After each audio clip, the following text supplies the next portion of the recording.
When you submit an offer, and I'm referencing an offer situation where there isn't a competing offer that you're up against, the process typically follows a series of logical steps. But before we begin, let's outline the players that are involved. There's a buyer and their realtor, the buying realtor, and then there is the seller and their realtor, the selling realtor. So going back to the offer process, the buyer signs an offer and their realtor registers it with the selling brokerage. And by registering, I mean they call the company and they say, "Hi, I have a signed offer and I'm emailing it to the selling realtor right now." And registering is so important because the brokerage that's selling the property now has a record of the offer that's in play, and they have the ability to inform any other people that are inquiring that there is an offer registered. So the offer is now in the hands of the selling realtor, and before we proceed again, I should explain how long an offer is valid for, because it's an excellent question and one that I get all the time.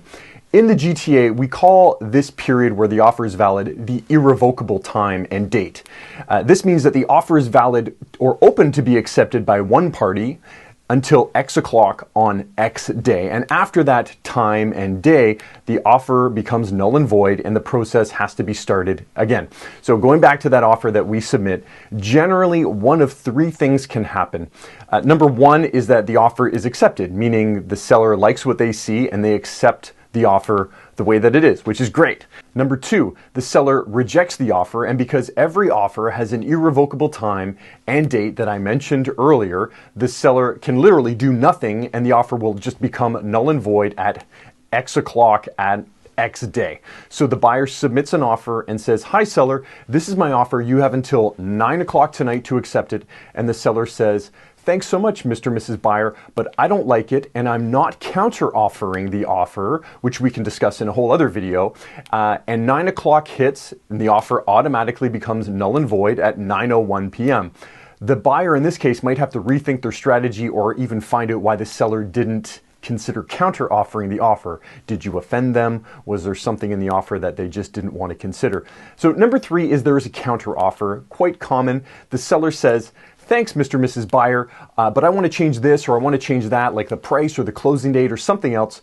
The seller makes those changes and then the seller sends a counter offer to the buyer and says, "Hey, Mr. and Mrs. Buyer, here is my offer. My offer is open for acceptance. The irrevocable is valid until X o'clock for you to accept." The counter offering could go on for hours or days, and once there is a mutual agreement on price and terms, there is one very important final step called confirming acceptance. And I want to highlight this final step and who signs the confirmation of acceptance. If we're negotiating back and forth and the seller says, "I like everything I see about this offer, but I want $5,000 more dollars," they would then counter offer to the buyer, and the buyer says, "You know what, I'm good with this extra $5,000 that you want," and the buyer accepts the terms that the seller submit to them. The buyer confirms acceptance from the seller, which makes sense. The person who makes the change to the offer can't have final say and unilaterally accept it. "I want $5,000 more dollars, offer accepted." No, they have to go back to the buyer. They counter offer to the other party and say, "Here's my change, do you accept?" And if you accept, then that person signs the confirmation of acceptance. Now, there are so many other steps that need to happen depending if there are conditions in the offer or not, but this overview is meant to give buyers and sellers a bit of a behind-the-scenes look at what happens when you submit your offer, and we're trying to bring transparency to a process that has been a whole lot of smoke and mirrors in the past, and we know there are a lot of great realtors working to change that moving forward.